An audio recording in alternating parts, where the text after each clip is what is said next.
कभी आपने सोचा है कि अगर किताबों के पास कुछ ऐसा गुण होता जिससे वो हमसे बातें कर पाती, तो आज के टाइम में सबसे ज़्यादा अगर कोई हमसे शिकायत करता तो वो होती हमारी किताबें, क्योंकि किताबों के साथ बहुत नाइंसाफ़ी हो रही है। तो इसी चीज़ को, इन्हीं शिकायतों को आज से कई साल पहले गुलजार साहब ने अपनी कलम से एक बड़ी सी नज़्म लिख डाली।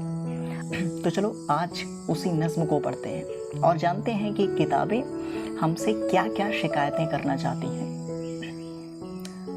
किताबें झांकती हैं बंद अलमारी के शीशों से, किताबें झांकती हैं बंद अलमारी के शीशों से, बड़ी हसरत से तकती हैं।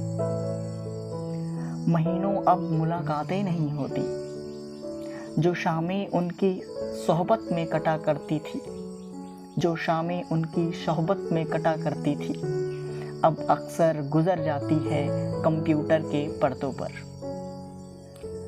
बड़ी बेचैन रहती हैं किताबें, अब उन्हें नींद में चलने की आदत सी हो गई है। बड़ी हसरत से तकती हैं जो कदरें सुनाती थी, कि जिनके सेल कभी मरते नहीं थे, वो कदरें अब नज़र नहीं आती घर में। किताबें मांगने गिरने उठाने के बहाने रिश्ते बनते थे, उनका क्या होगा, वो शायद अब नहीं होंगे। पहले का जो टाइम था, हम एक दूसरे से किताबें मांग कर पढ़ा करते थे।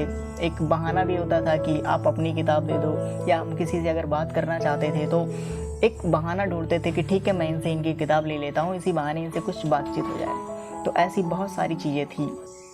किताबों के साथ का जो सफ़र था वो बहुत यूनिक था।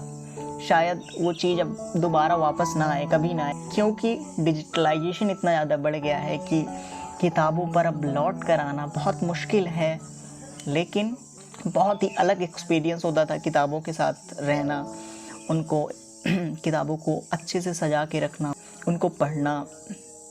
वो बहुत ही एंटीक और बहुत ही यूनिक एक्सपीरियंस था। एक टाइम था जब हमारे बाबा जी, हमारे दादाजी सभी लोग उपन्यास पढ़ते थे।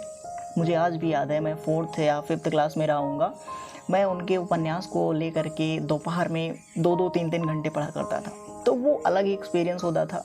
हम पढ़ते पढ़ते सो जाया करते थे, तब फ़ोन नहीं होते थे। तो ऐसी बहुत सारी चीज़ें थी जो किताब के साथ हमारा जीवन था बहुत ही अलग था। कोशिश हम कर सकते हैं कि एक बार फिर से किताबों को अपने जीवन में लाया जाए, उनकी इम्पोर्टेंस को समझी जाए, और वो जो हमसे शिकायत कर रहे हैं उस शिकायत को भी दूर करा जाए। ऐसा हम लोग कर सकते हैं।